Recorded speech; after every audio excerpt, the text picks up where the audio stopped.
स्वागत है आपका हमारी एक और नई वीडियो में, जिसमें हम बात करेंगे। आज पहली बार स्टडी से रिलेटेड नहीं है, बट स्टडी से रिलेटेड है। कहने का मतलब सिलेबस से रिलेटेड नहीं है। ये बात करेंगे हम, जैसा कि आपको पता लग रहा होगा, how to do effective study. ये कुछ एक पॉइंट है जो आपके स्टडी टिप्स में काम आएंगे और बहुत ही अच्छी तरीके से तैयार की गई है वीडियो। सबसे पहले तो आपको ऊपर भी दिख रहा होगा द 7 लेवल।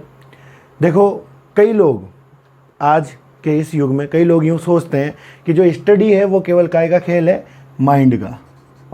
वो किसको जोड़ते हैं? केवल माइंड को, कि ब्रेन, मेमोरी, इंटेलेक्ट, बस इसी का खेल है स्टडी। जो कि मैं आपको बताऊं, स्टडी जो है वो सात भागों से, जो 7 लेवल है हमारे शरीर के, उनसे मिलकर बनती है। अगर वह सब बेहतर होंगे तो हम अच्छी स्टडी कर पाएंगे, इफ़ेक्टिव स्टडी कर पाएंगे। लेकिन हमारे साथ दिक्कत क्या है? हमारी तो थिंकिंग ही वही बनी हुई है कि स्टडी क्या है, ब्रेन का खेल है, माइंड का खेल है, मेमोरी का खेल है, बस उनका एक यूनिट का खेल है। जो कि आपको सारे पार्ट दिखाऊंगा, मैं आपको समझाऊंगा कि सबका महत्व क्या है, ऐसा क्यों। देखो, अक्सर क्या होता है, एक जो अच्छी बिल्डिंग होती है, अच्छा जो घर होता है, एक वेल फर्निश्ड जो घर होता है, वेल प्लान्ड जो घर होता है, उसमें सब कुछ बेहतर होता है। उसकी नींव, उसके अंदर लगे हुए पत्थर, उसका अंदर लगा हुआ सीमेंट, उसकी जो क्या बोलते हैं छत, खिड़कियाँ, दरवाजे, ये सब बेस्ट होते हैं, तब जाकर वो एक बेस्ट मकान बनता है। इसी तरीके से हमारी बॉडी, हमारा जो इफेक्टिव स्टडी का जो प्लान है, वह तभी सक्सेसफुल होएगा जब ये सातों पार्ट बेहतर तरीके से काम करेंगे। तो इन सब की डेफिनेशन और इनके बारे में थोड़ा थोड़ा सा इंट्रोडक्शन मैं आपको बताऊंगा और बहुत आराम से समझ में आएगा आपको, बहुत ज़्यादा आराम से।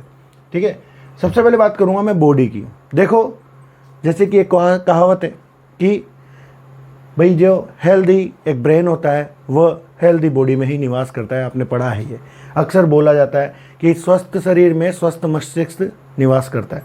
यही खेल है यहाँ पर बॉडी का भी। अगर आपकी बॉडी डिफेक्टिव है या डैमेज है या फिर उसमें कोई बीमारी है, आप अनफिट हो, तो आपको जो मैं बताने जा रहा हूँ उन टॉपिक से कोई मतलब नहीं है, आपके लिए बने ही नहीं वो। तो आपकी बॉडी को फिट करना होगा हमें, यानी आपको आपकी बॉडी, मतलब आप बीमार नहीं रहने चाहिए, आप बेहतर तरीके से, आपका ध्यान लगना चाहिए हर एक चीज़ में, है ना। खाना सही खाओ, डाइट बेहतर होनी चाहिए, एक्सरसाइज बेहतर होनी चाहिए, थोड़ा बहुत योगा वगैरह करो, तो आप उसके थ्रू अपनी बॉडी को परफेक्ट शेप में या परफेक्टली फिट रख सकते हो और स्टडी के लिए। ठीक है, देखो, मैं यूँ नहीं कह रहा कि आप लोगों को पतला या मोटा या कैसा होना है। आप एक्सरसाइज करें रेगुलरली, उससे काम हो जाएगा। योगासन करें थोड़ा बहुत, उससे काम हो जाएगा। नेक्स्ट जो पॉइंट आता है वो आता है ब्रीथ। अपन ने बॉडी की बात कर ली, अब आती है ब्रीथ। ब्रीथ क्या है? सांस लेना ही इसकी जो प्रोसेस होती है, इसको बोलते हैं ब्रीदिंग। और ब्रीथ ही एक ऐसी फिजियोलॉजिकल एक्टिविटी है जिस पर हमारा थोड़ा बहुत कंट्रोल है। हम इसको क्या कर सकते हैं? हम इसको तेज और धीमा ले सकते हैं, हम इसको कुछ समय तक रोक भी सकते हैं। और ये श्वास ही हमें बताती है, श्वास ही हमें शो करती है। इसके जो पोस्चर्स होते हैं वो 2 प्रकार के होते हैं। देखो, जब ये उथली चलती है तो ये नेगेटिव इमोशंस को दिखाती है, नेगेटिव थिंकिंग को बताती है, गुस्से को बताती है, एंगर को बताती है, स्ट्रेस को बताती है। और जब ये एक लंबी होती है, डीप होती है, जैसा कि आपने पढ़ा होगा हाउ योगा हील्स में, उसमें आपको बताया गया है कि अगर आप लॉन्ग और डीप सांस लेते हो, यानी लॉन्ग और गहरी, लंबी और गहरी सांस लेते हो, तो ये आपके कामनेस को दर्शाती है, शांति को। यही चीज़ है। तो हमें इसको हम बेहतर कैसे कर सकते हैं? प्राणायाम के थ्रू, है। अनुलोम विलोम है, भ्रामरी है और प्राणायाम है। ये इनके थ्रू अपन अपने इस ब्रीथ और हमारी, और ब्रीथिंग क्या करती है? हमें शांत करती है। कैसी? जो सरकमस्टांसेस हमारी कंट्रोल से बाहर हो जाते हैं, उसमें हमें शांत रहने महसूस वो बनाती है काबिल, है ना। और अगली जो चीज़ आती है वो आती है माइंड। माइंड क्या होता है भाई साहब? ये फिल्टर होता है, एक ये फिल्टर की तरह काम करता है। हमारे 5 ऑर्गन्स, यानी 5 सेंस ऑर्गन, 5 जो ज्ञानेंद्रियाँ होती हैं, वो जो फील करती हैं, वो क्या फील करती हैं, वो माइंड डिसाइड करता है। क्योंकि एक चीज़ मैं आपको बता दूं, इस दुनिया में आप जब ध्यान, मतलब अपन अभी हज़ारों क्रियाएं हो रही हैं, अगर हमारा ब्रेन हर एक पर ध्यान देगा, हमारा जो क्या नाम से इंटेलेक्ट है, हमारा जो शरीर है, हर एक पे ध्यान देगा, तो हम पागल हो जाएंगे। ठीक है, तो हमारा जो माइंड है वो हमारे रुचि के जो सब्जेक्ट हैं उन्हीं पर ही ध्यान दिलवाता है। जिसका एक उदाहरण मैं आपको बताऊं, जैसे अभी आप घड़ी नहीं पहनते हैं, तो आप जब घड़ी पहनते हैं कुछ दिनों से या कुछ दिनों से पहनने लगे हैं, तो आपके शरीर को ये क्या है कि एक टिकिंग करती बार बार कि भाई ये क्या आ गया या क्या पहन लिया आज। जैसे मान लो मैं अभी कुछ नहीं पहनता और अगर मेरे लच्छा बांधता हूँ या फिर वो क्या बोलते हैं उसको घड़ी पहनना स्टार्ट करता हूँ, तो 2-3 दिन तक तो वो एलियन की तरह ट्रीट करेगा मेरा शरीर उस घड़ी को कि ये क्या लगा लिया, क्या पहन लिया। लेकिन धीरे धीरे जब मैं उसका आदतन हो जाऊँगा तो वो फिर उसको अनअवेयर हो जाएगा, उसके ऊपर ध्यान ही नहीं देगा, नोटिस ही नहीं करेगा, उसको इग्नोर कर देगा पूरी तरीके से। किसको? उस वॉच को, उस घड़ी को, उस लच्छे को या उस बैंड को, जो भी आपने पहना है। यही चीज़ होती है, इसी तरीके से हमारा ब्रेन काम करता है। ठीक है, कि वह उन्हीं चीज़ों पे ध्यान देता है जो उसके इंटरेस्ट के हैं। जिस तरीके के आप हो, जैसी आपकी सोच होगी, वैसा आपका माइंड फिल्टर करेगा चीज़ों को। अगली जो चीज़ आती है वो दोनों कॉम्बो में पढ़ेंगे अपन, दोनों साथ में पढ़ना पड़ेगा अपने को, समझना पड़ेगा, सॉरी। इंटेलेक्ट और मेमोरी। देखो, memory storage of the past experiences, जो भी आपने पास्ट में अनुभव किया है उनका एक स्टोर हाउस है, ये हार्ड डिस्क है, इसमें सेव होता है डेटा। ठीक है, और इंटेलेक्ट डिसीजन फैकल्टी, यानी ये डिसीजन लेता है आपके द्वारा जो भी डिसीजन, शुड बी और नॉट शुड बी, नहीं शुड नॉट बी। ठीक है, ये जो है वो सारा खेल कौन करता है? इंटेलेक्ट। क्या करता है? देखो ध्यान से सुनिएगा, जब भी कोई डिसीजन लेना होता है, हमारा इंटेलेक्ट जो है, बुद्धिमत्ता जो है, वह मेमोरी में जाती है और उसे फटाफट से करती है, उसको शॉर्ट आउट करती है कि भाई ये जो डिसीजन है लेना चाहिए नहीं लेना चाहिए, पास्ट एक्सपीरियंस के आधार पर। ठीक है, इसका बहुत ही ईजी एक एग्जांपल में समझोगे आप, बहुत ही ईजी तरीके से समझा रहा हूँ। क्या? इमेजिन करो आपने कभी आइसक्रीम नहीं खाई, वैसे तो खाई होगी, बट इमेजिन करो आपने नहीं खाई। ठीक है, नहीं खाई, आपने पहली बार आइसक्रीम खाई, चोकोबार खाया और चोकोबार आपको बहुत अच्छा लगा, तो ये मेमोरी आपकी फीड हो गई। ये जो एक्सपीरियंस है चोकोबार का, ये फीड हो गया कहाँ? मेमोरी में। ठीक है, आपके इंटेलेक्ट अब क्या होता है, 7-8-10 दिन बाद में आप वापस से आइसक्रीम के ठेले के सामने से गुजरते हो, तो आइसक्रीम का ठेला, जैसे ही आप अपनी आंखों से आइसक्रीम के ठेले को देखते हो, आपका इंटेलेक्ट फटाफट उस मेमोरी में जाता है और वो याद करता है वो अनुभव जो उसने चोकोबार खाते वक्त किया था, और अपने आप को, अपनी बॉडी को वो एक आदेश देता है कि ले फिर से खाते हैं ना, फिर से खाते हैं, मजा आएगा। सेम कंडीशन सर्दियों में जब हम अलाव जलाते हैं, ताप जलाते हैं, आपने भी देखा होगा, तो यही चीज़ उस तपले के साथ भी होती है, यानी उस ताप के साथ भी होती है। क्या होती है कि हमारा ब्रेन हमें आदेश देता है कि भाई जाओ तो सही आग के पास, कि आग के पास जाओ तो सही, लेकिन ध्यान रखना जल नहीं जाओ, क्योंकि आपके साथ एक अनुभव हो चुका है जब आपकी उंगली जल गई थी। तो ये ऐसे काम करता है इंटेलेक्ट मेमोरी की हेल्प से।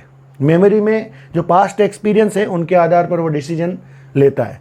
लेकिन जब, अब देखो सबसे बड़ी बात बता रहा हूँ, जब कभी भी हम स्ट्रेस में होते हैं, तब हमारा ये जो इंटेलेक्शन है, यानी जो इंटेलेक्चुअल जो पावर है, जो डिसीजन मेकिंग फैकल्टी है, ये बदल जाती है डाउट में, डाउट मोड पे चली जाती है, और सारी की सारी चीज़ें फिर क्या होती हैं? डाउट में चली जाती है। टॉस होएगा फिर हर एक चीज़ के लिए। जब भी तो वो कहते हैं ना कि कभी भी स्ट्रेस में नहीं आना चाहिए, शांत रहना चाहिए, और स्ट्रेस कम कर सकते हो आप ब्रीथिंग करके। मैं कह रहा ना, हर एक चीज़ जुड़ी हुई है। ये जो 7 पार्ट मैंने आपको कहा है, अगर आप एक इफेक्टिव स्टडी करना चाहते हैं तो आपको इन सभी 7 पार्टों को बेटर करना पड़ेगा। ठीक है, आगे की बात बता रहा हूँ डिसीजन फैकल्टी की। जब स्ट्रेस में चली जाती है तो क्या हो जाता है? डाउट मोड पे चली जाती है। डाउट मोड क्या है? डाउट आर 3 प्रकार के, 3 प्रकार के होते हैं डाउट। क्या क्या भाई? एक तो अबाउट यू, तुम्हारे बारे में, कि मेरे से ये नहीं हो रहा, मेरे को कोई नहीं चाहता, इस दुनिया में सब मेरे से बेहतर है। ये एक होता है इस दुनिया के बारे में डाउट, कि इस दुनिया में जितने भी लोग हैं वो सब मुझे नीचा दिखाना चाहते हैं। ठीक है। तीसरा डाउट, आप जो कर रहे हो वो, कि मुझसे नहीं होता, ये मैं फेल हो जाऊंगा, मेरे से नहीं होता, मैथ्स मुझे नहीं आती, ये चीज़ें, ये थिंकिंग, ये जो चीज़ें जो आप कर रहे हो उससे डाउटेड। तो डाउट क्या करता है? आपको स्ट्रेस में, मतलब स्ट्रेस जो है वो डाउट में डालता है, और डाउट की वजह से आपकी जितनी भी बुद्धिमत्ता है, मैंने कई सारे व्यक्ति देखे हैं स्ट्रेस की वजह से वो डाउट में जाते हैं। जब कैसे? एक उदाहरण नॉर्मल सा, पूरे क्लास टेस्ट वगैरह में तो बेहतर करेंगे, जैसे ही लेकिन बोर्ड आता है वैसे क्या होता है, वो स्ट्रेस में चले जाते हैं। ओ क्या होगा वहाँ पे, स्ट्रेस में वो सही डिसीजन नहीं ले पाते और उनका क्वेश्चन क्या हो जाता है? रॉन्ग, गलत हो जाता है, और फिर मार्क्स नहीं आते। सेम कंडीशन यहाँ पर अप्लाई होती है आपकी लाइफ के लिए। तो प्लीज़ स्ट्रेस को छोड़ें, स्ट्रेस को आप त्याग सकते हो ब्रीथिंग के थ्रू, माइंड कंट्रोल के थ्रू, आराम से योगा वगैरह के थ्रू। नेक्स्ट थिंग जो आती है वो आती है ईगो। और मेरे बच्चों और बड़ों जो भी मेरी वीडियो देख रहा है, उनसे मैं एक निर्देश तरीके से कह रहा हूँ कि ego is not bad word. Ego को गलत बनाया गया है, ईगो कोई गलत वर्ड नहीं है। तो कहते ना अपन उसमें तो आजकल ईगो आ गया बहुत, वो तो बोलता ही नहीं किसी से, ये गलत तरीका है। ईगो खुद दो टाइप का है। ईगो क्या है भाई? खुद दो टाइप का है। कैसे? दो टाइप कौन कौन सी सर? एक तो है हेल्दी ईगो। हेल्दी बोले तो अच्छी ईगो। इसके मैं उदाहरण दूंगा, पहले तो हेल्दी ईगो को समझो। हेल्दी ईगो वाले जो लोग होते हैं वो दूसरों की सफलता में अपनी सफलता देखते हैं, वो दूसरों को अप्रिशिएट करते हैं, दूसरों को आगे बढ़ाते हैं, दूसरों का साथ देते हैं, दूसरों की खुशी में खुश होते हैं। जिस प्रकार से एक उदाहरण नॉर्मल सा, हेल्दी ईगो सबसे बेहतर आपको देखने को मिलेगी 8% श्री श्री 1008 तो नहीं कह सकता मैं उनको, लेकिन मेरे लिए तो वो बहुत बड़े नाम है, महेंद्र सिंह धोनी। कैसे? ध्यान से सुनिएगा, वाकया बता रहा हूँ। जब 2007 का वर्ल्ड कप अपन जीते T20 का, उन्होंने जोगिंदर शर्मा को लास्ट ओवर दिया था, तो कई लोगों ने, जब रवि शास्त्री तो नहीं थे वहाँ पे, शायद कोई और था कमेंटेटर, उन्होंने पूछा कि अगर आपका ये दाव थोड़ा बदल जाता या आप हार जाते तो क्या होता, कि तब जिम्मेदारी मेरी थी। यानी हेल्दी ईगो वाला बंदा जो है, जब कभी अगर हार भी होती है, फेलियर भी होता है, तो वो आगे आकर रिस्पॉन्सिबिलिटी लेता है, वो किसी को ब्लेम नहीं करता। ठीक है? और धोनी के अंदर ये क्वालिटी सबसे बेहतरीन है कि वह आगे आकर जिम्मेदारी लेते हैं। अगर टीम हारती है तो मेरी वजह से हारी है, और अगर टीम जीती है तो द बॉयज प्लेड वेल, इन लोगों की वजह से जीती है। कभी भी अपने आप को अप्रिशिएट नहीं करते और टीम वर्क में बिलीव रखते हैं। और हेल्दी ईगो वाला बंदा हमेशा सबकी प्रसन्नता में अपनी प्रसन्नता देखता है। एक होती है सिक ईगो। सिक ईगो बोले तो ऐसे लोग जो रोते रहते हैं अपनी सिचुएशंस को और बोलते हैं कि उस फलाने व्यक्ति की वजह से, उसको ब्लेम करते हैं, अदर्स को ब्लेम करते हैं, सर्कमस्टांसेस को ब्लेम करते हैं अपने फेलियर के लिए।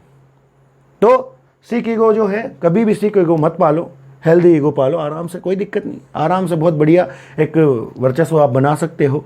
और जो सफल व्यक्ति हैं, जो हेल्दी ईगो के साथ हैं, बहुत सारे लोग आपको मिल जाएंगे। मैं किसी का पर्सनल नाम मैंने एक तो ले ही लिया, धोनी जी का, बट आप बहुत सारे लोगों को देख सकते हैं, अपने आइडल्स में देखें, अधिकतर आपको वही मिलेंगे। नेक्स्ट पार्ट जो आता है वो सेल्फ। देखो, सेल्फ को मैं डिफाइन नहीं कर सकता, सेल्फ को आप खुद हासिल कर सकते हो। कैसे भाई? देखो, सेल्फ जो है वो आपका ट्रू सेल्फ, यानी आप जो हैं, आपका जो आईना, जो आप हैं अंदर से, आत्मा से, वो होता है सेल्फ। और इसको जब आप मेडिटेशन करेंगे, ध्यान करेंगे, योगाभ्यास करेंगे, अपने आप इसको प्राप्त कर सकते हैं। तो भाई, अगर हमें इफेक्टिव स्टडी करनी है तो हमारे ये 7 पार्ट सबसे बेहतर होना चाहिए। आप तो 6 को कर लो, 7 भी चलो, छोड़ो। सेल्फ तो आप योगा करोगे तब हो ही जाएगा अपने आप, लेकिन ये 6 के 6 पार्ट अगर आपने बेटर तरीके से काम कर लिए तो आप इफेक्टिव स्टडी कर पाओगे। आप ऐसी स्टडी कर पाओगे, कभी भूल नहीं पाओगे। आराम से आपको 1-1, 2-2 बार पढ़ोगे, जिसमें लर्न हो जाएगा। लेकिन आपके माइंड के मैकेनिज्म को, बॉडी के मैकेनिज्म को समझना पड़ेगा, वो ऐसे काम करती है। तो प्लीज़ ध्यान दें इन चीज़ों पे, इन पॉइंट्स पे, और वीडियो को 2 बार, 3 बार, 4 बार, जितनी भी आप देख सकते हैं उतनी बार देखें। और तो क्या कहूँगा, लाइक करें, शेयर करें वीडियो को। जय हिंद, जय भारत।